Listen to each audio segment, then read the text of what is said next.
अस्सलाम वालेकुम। वाकई मिराज अल्लाह ताला की निशानियों में से एक निशानी है। हिजरत से तकरीबन कुछ साल पहले का वाकया है। हमारे प्यारे रसूल खातिमुन नबीईन सल्लल्लाहु अलैहि वसल्लम को मिराज का शर्फ अता किया गया। हमारे प्यारे नबी सल्लल्लाहु अलैहि वसल्लम को इस रात आसमानों की सैर कराई। इस सफर को मिराज या इसरा कहते हैं। रजब की 27वीं शब को अल्लाह ताला के प्यारे नबी हजरत मोहम्मद सल्लल्लाहु अलैहि वसल्लम को मिराज का शर्फ अता किया गया। मनकूल है कि इस दिन कुफार ने आप सल्लल्लाहु अलैहि वसल्लम को बहुत सताया, तो आप सल्लल्लाहु अलैहि वसल्लम अपनी बहन उम्मे हानी के घर तशरीफ ले गए और वहाँ आराम फरमाने लगे। उधर अल्लाह के हुक्म से हजरत जिब्रील अलैहिस्सलाम 50,000 फरिश्तों की बारात और बुर्राक लेकर नबी सल्लल्लाहु अलैहि वसल्लम की खिदमत में हाजिर हुए और अर्ज किया, ए अल्लाह के रसूल, आपका रब आपसे मुलाकात चाहता है। चुनाचे सोए अर्श सफर की तैयारियां होने लगी। बुर्राक की तेज रफ्तारी का ये आलम था कि जहां तक नजर की हद कदम रखता था। बुर्राक का सफर इस कदर तेजी के साथ हुआ कि जिस तक इंसान की अक्ल पहुंच ही नहीं सकती थी। ऐसा लगता था हर तरफ मौसम बहार आ गया है, चारों तरफ नूर ही नूर फैलता चला गया। इस सफर के दौरान आप सल्लल्लाहु अलैहि वसल्लम मक्का से मस्जिदुल अक्सा गए और वहाँ तमाम अंबिया कराम की नमाज की इमामत फरमाई और फिर आसमान का सफर शुरू हुआ। पहले आसमान तक पहुँचे तो हजरत जिब्रील अलैहिस्सलाम ने निगहबान फरिश्ते से दरवाजा खोलने को कहा।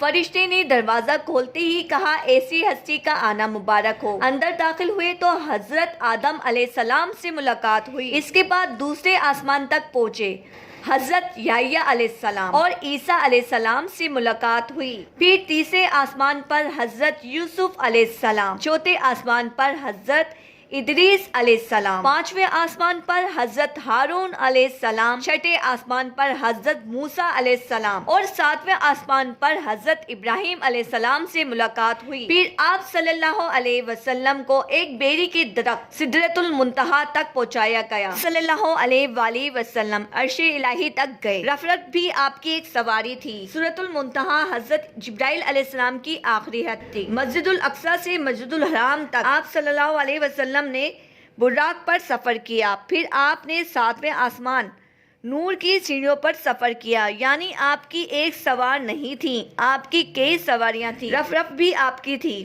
सूरतुल मुंतहा के बाद रफ भी आपकी एक सवारी थी। इस सफर में आप सल्लल्लाहु अलैहि वसल्लम ने जन्नत और दोज़ख को भी अपनी आंखों से देखा और अच्छे कामों पर अजर व सवाब मिलते और बुरे कामों पर लोगों को अजाब होते देखा और अल्लाह ताला से गुफ्तगू भी की। अल्लाह ताला ने दिन रात में 5 वक्त की नमाजें मुसलमानों के लिए फर्ज की। जब आप सल्लल्लाहु अलैहि वसल्लम वापस आए तो दोबारा हजरत मूसा अलैहिस्सलाम से मुलाकात हुई। इन्होंने पूछा, कहो अल्लाह ताला से क्या तोहफा लेकर आए हैं। आपने फरमाया, आप सल्लल्लाहु अलैहि वसल्लम ने फरमाया, दिन रात में 50 नमाजें। हजरत मूसा अलैहिस्सलाम ने फरमाया, आप सल्लल्लाहु अलैहि वसल्लम की उम्मत इस बार को उठा ना सकेगी, इसलिए वापस जाइए और नमाजें कम कराइए। चुनाचे हुजूर अकरम सल्लल्लाहु अलैहि वसल्लम ने वापस जाकर कमी की दरख्वास्त की, एक हिस्सा कम कर दिया।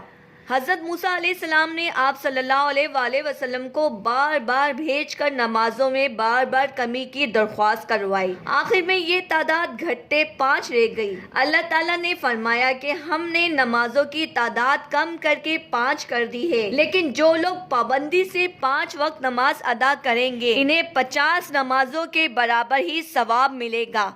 नमाज का अहम तोहफा मिलने के बाद आप सल्लल्लाहु अलैहि वसल्लम वापस मक्का मुकर्रमा तशरीफ ले आए। इस सफर पर हम सब पर 5 नमाजें फर्ज हुई।